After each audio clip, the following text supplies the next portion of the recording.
या कुक्षि विवरे कृत्वा स्वयं रक्षति सर्वतः। नमामि जननीं देवीं परां प्रकृतिरूपिणीं। कृच्छ्रेण महता देव्या धारितोऽहं यथोदरे। तत्प्रसादात् जगद्दृष्टं मातुर्नित्यं नमोऽस्तु ते। पृथिव्या यानि तीर्थानि सागरादीनि सर्वतः वसन्ति यत्र तां नौमि मातरं भूतिहेतवे। మాతృదేవోభవ పితృదేవోభవ. ఇప్పుడు మనము మే నెల 2026 సంవత్సరంలో గోచార ఫలితాలు ఏ విధంగా ఉంటాయో ద్వాదశ రాశుల వారికి తెలుసుకునే ప్రయత్నం చేద్దాము. ఇందులో ముఖ్యంగా మే నెలలో వచ్చేటటువంటి విశేషమైన దినాలు, వాటిని పర్వదినాలు అనుకోండి, లేదా విశేషమైన దినాలు అనుకోవచ్చు. అంటే పర్వదినాలు అంటే కేవలం దేవునికి సంబంధించినటువంటివి. విశేషమైన దినాలు అన్నట్టయితే అది వేరే సంబంధంగా ఉంటుంది. ఏదో సబ్జెక్ట్లో అంటే దేవుడికి సంబంధం లేనటువంటి విషయాల్లో దాన్ని మనం విశేషమైన దినాలుగా మనం పరిగణిస్తూ ఉంటాము. ఇక్కడ మే నెలలో వచ్చేటటువంటి విశేష దినాలు, పర్వదినాల గురించి ముందుగా తెలుసుకుందాం. ఈ 1వ తారీఖు, మే 1వ తారీఖున ఇది దీన్ని మే డే అంటారు. మే నెలలో వచ్చేటటువంటి మొదటి రోజుని మే డే అంటారు. ఇది ప్రపంచవ్యాప్తంగా జరిగేటటువంటి ఒక పండగ. ప్రపంచవ్యాప్తంగా మొత్తము అన్ని గవర్నమెంట్ల్లోనూ కూడా, అన్ని ప్రభుత్వాలు కూడా ఆ రోజున సెలవును ప్రకటిస్తాయి. కారణం ఏంటంటే అది కార్మికులు దినోత్సవము. కార్మికులందరూ ప్రపంచంలో ఉండేటటువంటి కార్మికుల ద్వారానే నడిచేది. నాయకత్వాల వల్ల నడిచేది చాలా తక్కువ. కార్మికులతోటే ఈ ప్రపంచం నడుస్తోంది. నేను లక్షాధికారి, నాకు 4 కార్లు ఉన్నాయంటే నీ వల్ల ఏమీ కాదు. నువ్వు పెట్టుబడి పెట్టడానికి, అనుకుండా నడిపించడానికి పని నడవాలి అంటే కార్మికుడే. అటువంటి కార్మికులకు సంబంధించినటువంటి దినము మేడే. వాళ్ళకి ఒక పండగ చేయవలసిందే ఖచ్చితంగా, అసలు వాళ్ళకే చేయాలి. అందుచేత మేడే అనేటటువంటి కార్మికులకు సంబంధించినటువంటిది ప్రపంచంలో ఉన్న కార్మికుల ద్వారానే ప్రపంచం నడుస్తుంది. కాబట్టి ఈ మేడేని మాత్రం ఒక కార్మిక దినోత్సవంగా జరుపుకుంటారు ప్రపంచవ్యాప్తంగా. ప్రపంచవ్యాప్తంగా జరిగేటువంటి పండుగ మరొకటి లేనే లేదని ఈ మేడే తప్పితే. అందుచేత ఖచ్చితంగా చేసుకోవాలి. ఓకే. ఇక 4వ తారీఖు 5వ నెలలో డొల్లు కర్తరి అంటారు. కార్తరి అంటే మనకి కృత్తికా నక్షత్రం వచ్చేటటువంటి ఏ నెలలో వస్తుందో దాంట్లో ఆ కృత్తికా నక్షత్రం దాన్ని కర్తరి అంటారు. అది బాగా చైత్రం వైశాఖంలోనే ఎక్కువగా వస్తూ ఉంటుంది.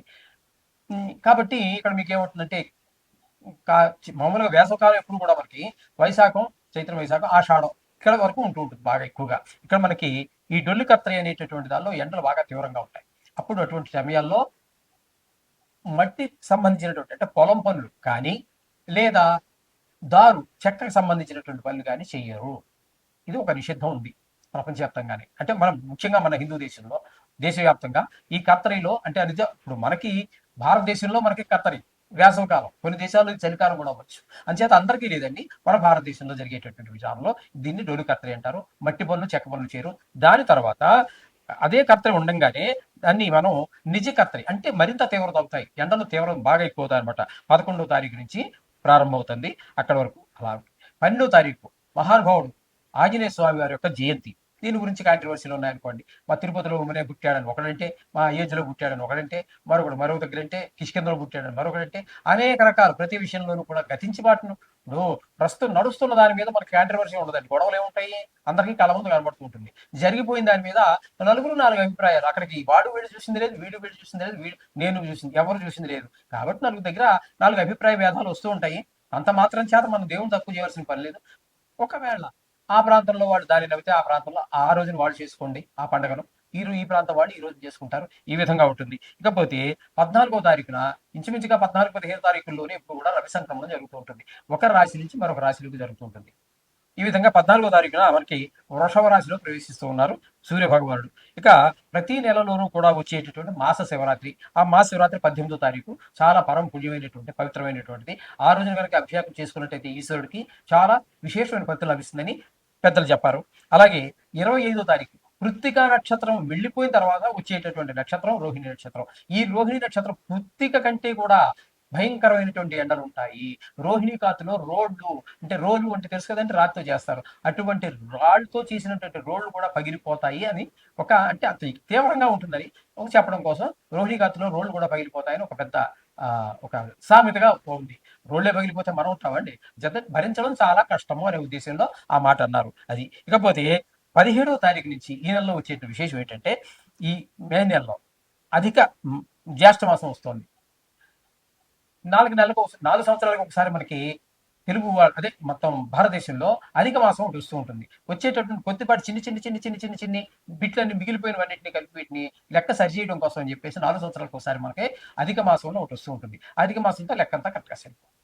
ఇంకా ఏ ఇంగ్లీష్ క్యాలెండర్ కాదు, మరి ఏ క్యాలెండర్ అయినా తీసుకోండి ప్రపంచంలో, ఇలాంటిగా విశేషంగా ఒక అధిక మాసం వచ్చి మొత్తం 365 రోజుల్ని సరిపెట్టేటటువంటి పద్ధతి వేరే ఏ మతంలో కానీ ఏ మతం యొక్క పంచాంగాల్లో కానీ లేదు. ఇది హిందువుల యొక్క గొప్పతనం, ఇది మన హిందూ క్యాలెండర్ యొక్క గొప్పతనం. కాబట్టి అధిక మాసంలో వచ్చేటటువంటి విశేషం ఏంటంటే లెక్క సరిపోతుంది, కానీ అప్పుడు కొంత గ్రహాల యొక్క శక్తి తగ్గిన కారణంగా శుభ కార్యాలు ఏవి నిర్వర్తించరు. అంటే గృహ ప్రవేశాలు కానీ, గృహ శంకుస్థాపనలు కానీ, గుడి ప్రతిష్ట కానీ, పెళ్లిళ్ళు కానీ, వివాహాదులు కానీ ఇట్లాంటివి ఏవి జరగవు. అది గమనించుకోండి. ఇది ఈ నెలలో వచ్చేటటువంటి విశేషమైనటువంటి పర్వదినాలు అనండి, లేదా విశేషమైన దినాలు. ఓకే, శుభం. వృశ్చిక రాశి వారికి మే నెల 2026 సంవత్సరంలో గోచార ఫలితాలు ఏ విధంగా ఉంటాయో సశాస్త్రీయంగా తెలుసుకునే ప్రయత్నం చేద్దాము. ఇక్కడ చతుర్థ స్థానమైనటువంటి కుంభరాశిలో రాహుగ్రహ సంచారం జరుగుతుంది. రాహుగ్రహ సంచారం చతుర్థ స్థానాన్ని సుఖస్థానము అంటారు. ఆ సుఖస్థానము తల్లి గారిని, వారి యొక్క ఆరోగ్యాన్ని, వారి మంచి చెడ్డల్ని, అలాగే విద్య ఎలా ఉంటుంది అంటే బాగా చదవగలుగుతాడా, చదివినా బుర్రకెక్కదా, చదువు మీద శ్రద్ధ ఉంటుందా ఉండదా, అలాగే భూమి ఆస్తులు గీస్తులు ఏమైనా ఉంటాయా ఉండవా, ఒకవేళ వాళ్ళ తండ్రి గారు ఏదైనా ఇచ్చినా వీడు నిలబెడతాడా, వాటిని అమ్మేస్తాడా, లేకపోతే ఆ తండ్రి గారు ఏదైనా ఇవ్వకపోయినా అసలు వీడి జాతకంలో మళ్ళీ కొనగలుగుతాడా, ఇట్లాంటివన్నీ మనకి ఇండికేట్ చేస్తూ ఉంటుంది. ఒక వాహనం ఉంటుందా లేదా, ఇట్లాంటివన్నీ మనకి మన స్వభావం ఏ విధమైన స్వభావం ఉంటుంది మనిషికి, దుర్మార్గంగా ఉంటాడా మంచిగా ఉంటాడా, ఇవన్నీ తెలియజేసేది 4వ స్థానం. ఆ స్థానంలో రాహు అనేటటువంటి ఒక గ్రహం ఉండటం అంత శుభ ఫలితములను ఇవ్వజాలడు. స్థానాన్ని బట్టే గోచారంలో ఎప్పుడు కూడా గ్రహానికంటే కూడా స్థానమే ముఖ్యము. కాబట్టి దీన్ని సుఖస్థానము అంటారు.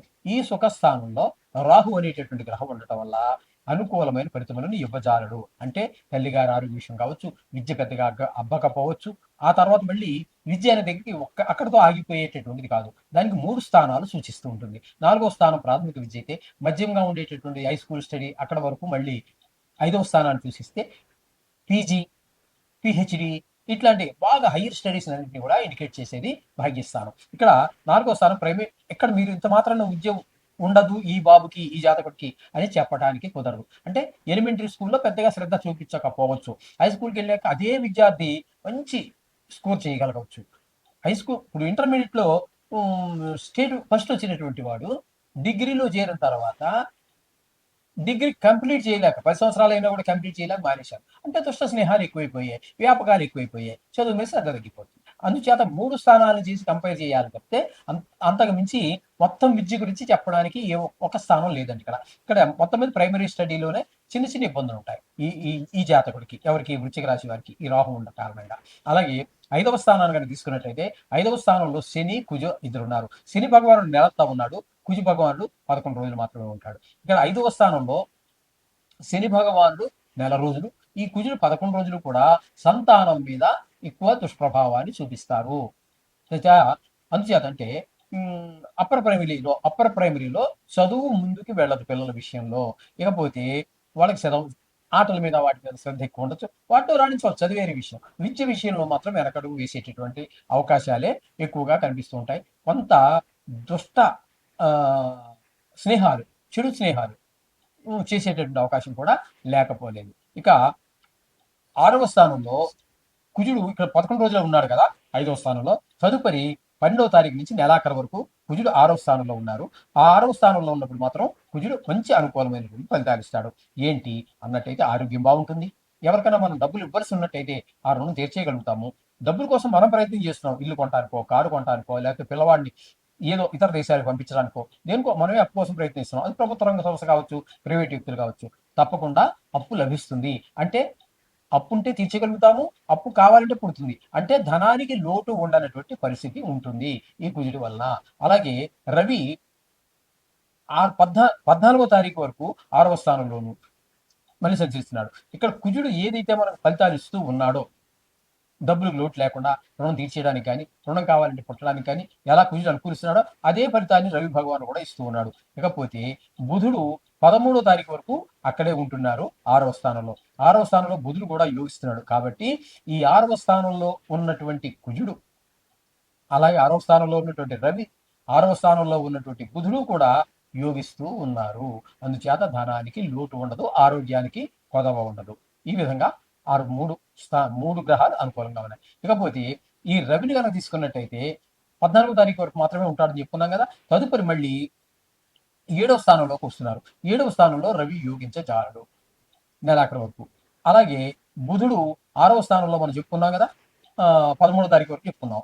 అక్కడి నుంచి ఇక్కడ మొత్తం నెలాఖరు వరకు మళ్ళీ 7వ స్థానంలో ఉన్నారు. అలాగే రవి 7వ స్థానంలో యోగించజాలడు భార్యాభర్తల మధ్యన, అలాగే జాయింట్ వ్యాపారం చేసేవారి మధ్యన కలతలు, అభిప్రాయ భేదాలు వచ్చే అవకాశం కల్పిస్తున్నాడు రవి భగవానుడు. అలాగే ఈ బుధుడు 7వ స్థానంలో ఉన్నప్పుడు అక్కడ ఈయన కూడా యోగిస్తూనే ఉన్నాడు. ఇక్కడ మీకు బుధుడు 6వ స్థానంలోనూ యోగిస్తున్నాడు, 7వ స్థానంలోనూ యోగిస్తున్నాడు. అంటే మొత్తంగా నెలంతా కూడా యోగమే, యోగ కారకుడే అవుతున్నాడు. మీకు 7వ స్థానంలో ఉన్నప్పుడు భార్యాభర్తల మధ్యన అనుకూలత, జాయింట్ వ్యాపారం చేసేవారి మధ్యన ఏకాభిప్రాయం. ఇందాక మనం చెప్పుకున్నాం కదా, రవి కొంచెం వాళ్ళిద్దరి మధ్యన ఎడబాటు, భార్యాభర్తల మధ్యన ఎడబాటు, అలాగే జాయింట్ వ్యాపారస్తుల మధ్య అభిప్రాయ భేదాలు చెప్పుకున్నాం.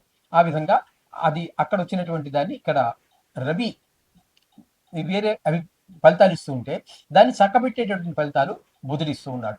ఇకపోతే శుక్రుని తీసుకున్నట్టయితే శుక్రుడు 7వ స్థానంలో ఒక 14వ తారీఖు వరకు ఉంటున్నారంటే తదుపరి 8వ స్థానంలోకి వస్తున్నారు. 7వ స్థానంలో శుక్రుడు అనుకూలమైన ఫలితములను ఇవ్వజాలడు. భార్యాభర్తల మధ్యన, అలాగే జాయింట్ వ్యాపారస్తుల మధ్యన భిన్నమైనటువంటి అభిప్రాయాల ద్వారా కొంత ఇద్దరూ నష్టపోయేటువంటి పరిస్థితి ఏర్పడుతూ ఉంటుంది. ఇక అక్కడ నుంచి 14వ తారీఖు నుంచి అంటే 15వ తారీఖు నుంచి నెలాఖరు వరకు శుక్రుడు మళ్ళీ 8వ స్థానంలో చక్కటి ఫలితాలు ఇస్తాడు. ఈ మన ఉన్నవి 9 గ్రహాలు. ఈ 9 గ్రహాల్లో 8వ స్థానంలో యోగించేటటువంటి గ్రహాలు రెండు. ఒకటి బుధుడు, 2 శుక్రుడు. కాబట్టి ఇక్కడ ఈ 8వ స్థానంలో మనకి శుక్రుడు మంచి ఫలితాలన్నీ ఇస్తూ ఉన్నాడు, చాలా చక్కటి ఫలితాలన్నీ ఇస్తూ ఉన్నాడు. మొట్టమొదట పార్ట్ అంతా కూడా వ్యతిరేకంగా ఇస్తున్నాడు. రెండో పార్ట్లో మాత్రం 15వ తారీఖు నుంచి నెలాఖరు వరకు శుభప్రదమైనటువంటి ఫలితాలు ఇస్తున్నాడు ఎవరు? శుక్రుడు. ఓకే. ఇకపోతే గురువుని తీసుకున్నట్టయితే అష్టమ స్థానంలో ఉన్నారు. గురువు అష్టమ స్థానంలో ఉండటం మంచిది కాదు. అక్కడ చెడ్డ వార్తలు వినటము, ఎవరో బంధువులకి ఏదో అపకారం జరిగింది, లేకపోతే హాని జరిగింది, ఏదో నష్టపోయారు అనేటటువంటి విషయాలు మనకి కొంచెం కృంగదీసేటటువంటి పరిస్థితి ఉంటుంది. అలాగే ధన నష్టం జరిగే అవకాశం ఉంటుంది. ఎవరితో మాట్లాడిన గొడవలు, అలాంటివి కొన్ని సందర్భాలలో పరాభవము, అవమానాలు, ఇట్లాంటివన్నీ ఎదుర్కోవాల్సినటువంటి పరిస్థితి అంతా కూడా గురువు 8వ స్థానంలో ఉండటం వల్ల వచ్చేటటువంటి ఫలితాలు. ఇకపోతే దశమ స్థానంలో కేతు నెలంతా ఉంటున్నారు. నెలంతా కూడా కేతు దశమ స్థానంలో ఉన్న కారణంగా వృత్తిపరమైన, ఉద్యోగపరమైన, వ్యాపారపరమైన, వ్యవసాయపరమైన ప్రతి మనిషి ఏదో పని చేస్తూనే ఉంటారు కదండి. అది గవర్నమెంట్ కావచ్చు, ప్రైవేట్ కావచ్చు, వ్యాపారం కావచ్చు, ఏదో చేయాలి కదా. కంప్లీట్గా అనేప్పుడు అయితే మనం చెప్పలేము. ఎందుకు పనికిరానటువంటి అంగవికలుడు బతికి ఉండటం వేస్ట్ అన్నవాడు, ఒక్క కాలు ఉన్నవాడు కూడా ఒంటరి పోరాటం చేసేవాడు పోలి మంది ఉన్నారు. ఒక చేతితో అడుక్కోవడానికి ఇష్టపడరండి వాళ్ళు. నా కాళ్ళ మీద నేను, కాళ్ళు సరిగా లేకపోయినా కూడా, 2 కాళ్ళు సరిగా లేకపోయినా నా కాళ్ళ మీద నేను నిలబడాలి అనేటటువంటి పట్టుదల ఉంటుంది చూడండి. వాళ్ళకి జోహార్లు అర్పించాలి మనం. అన్ని మామూలు శుభ్రంగా తిని గేదెలా తినేసి ఆగే పడుకునేవాడు బోడు మంది ఉన్నారు. మరి అట్లా 2 కాళ్ళు బాగలేకపోయినా కూడా కర్రలు పెట్టుకొని చంకల్లో ఏదో వృత్తి చేసుకుని తన సంపాదనే తను తినేటటువంటి వాళ్ళు, తన సంపాదనతో భార్య బిడ్డలు పోషించేవాళ్ళు అనేక మందిని మన కళ్ళతో మనం చూసినాం. కాబట్టి అటువంటి వాడికి జోహార్లు అర్పించాలి. ఒళ్ళంతా బతకం పెట్టుకొని శుభ్రంగా తినేసి టీవీ చూసుకుంటూ, లేకపోతే సెల్ ఫోన్లో యూట్యూబ్ చూసుకుంటూ జీవితాన్ని గడిపేటటువంటి వాళ్ళు మరి వాళ్ళని చూసి సిగ్గుపడాలి. అటువంటి చక్కటి ఫలితాలన్నీ కూడా 8వ స్థానంలో ఉన్నటువంటి ఈ శుక్రుడు ఇవ్వబోతున్నాడు వీళ్ళకి. ఇకపోతే దశమ స్థానంలో కేతు ఉన్నాడు. దశమ స్థానంలో కేతు ఉన్నటువంటి వాళ్ళు వృత్తిపరమైన రకరకాలైనటువంటి ఇబ్బందులని ఎదుర్కోవాల్సి వస్తుంది. వాడు ఎంత కష్టపడవచ్చు కాదంటలా, వాడు కష్టపడడంలో లోటు ఉండదు. కానీ అక్కడ ఉన్నటువంటి గ్రహం ద్వారా ఈ నెల రోజుల్లో ఆయన ఎదుగుదల కనిపించను. దశమ స్థానంలో ఉన్న కారణంగా ఏదో ఆటంకాలు కనిపిస్తూ ఉంటాడు ఆయన. ఈ విధమైన ఫలితాలన్నీ కూడా మనం వృశ్చిక రాశి వారికి మనం చెప్పుకోవాలి. ముఖ్యంగా ఈ వృశ్చిక రాశి వారికి ఉపయోగపడేటటువంటి గ్రహాలు ఏంటంటే బుధుడు ఒకడండి. నెలంతా పూర్తిగా అనుకూలమైనటువంటి ఫలితాలు ఇస్తూ ఉన్నాడు. శుక్రుడు పాక్షికంగా అనుకూలమైన ఫలితాలు ఇస్తూ ఉన్నాడు తప్పితే మిగతా ఏ 6వ స్థానంలో ఉన్నటువంటి కుజుడు పాక్షికంగానే ఉపయోగపడుతున్నాడు. రవి పాక్షికంగా, బుధుడు కూడా పాక్షికంగా ఉపయోగపడుతూ ఉన్నారు. పూర్తిగా నెలంతా ఉపయోగపడేటటువంటి వాడు ఏ ఒక్క గ్రహము కనిపించటం లేదండి. బుధుడు మాత్రం 6 పూర్తి అనుకూలంగా ఉన్నాడు తప్పితే, అంటే బుధుడు పూర్తిగా నెల రోజులు, కుజుడు పాక్షికంగా, రవి పాక్షికంగా మాత్రమే ఉపయోగకరంగా ఉన్నారండి. మిగతా గ్రహాలన్నీ బాగాలేవు. అందుచేత వీరు కొంచెం జాగ్రత్తగా ఉండవలసినటువంటి విషయం. జాగ్రత్తగా ఉండడం అంటే ఏదో చేయాలని కాదండి, ఏది మన చేతుల్లో ఉండదు. అంటే ఖర్చు పెట్టే ప్రతి రూపాయి కూడా అది అవసరమా కాదా అని చూసి ఖర్చు పెట్టండి. అలాగే మాట్లాడే ప్రతి మాట కూడా మాట్లాడే ముందు ఈ మాట్లాడడం వల్ల ఏ అనర్థాలు రావు కదా, అపార్థాలు రావు కదా, గొడవలు రావు కదా అని ఆలోచించి మాట్లాడండి. మాట్లాడిన తర్వాత ఆలోచించడం వల్ల ప్రయోజనం శూన్యము. విషయాలు గమనించండి. నిత్యము కూడా నవగ్రహ శ్లోకాలు చదువుకోండి. ఇంకా ఎక్కువగా మనకి రాహు వల్ల ఇబ్బంది ఎక్కువగా కనబడుతుంది.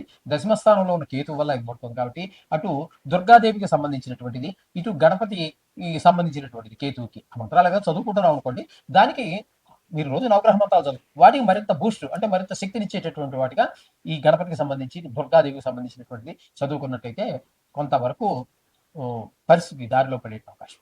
శుభం భూయాత్.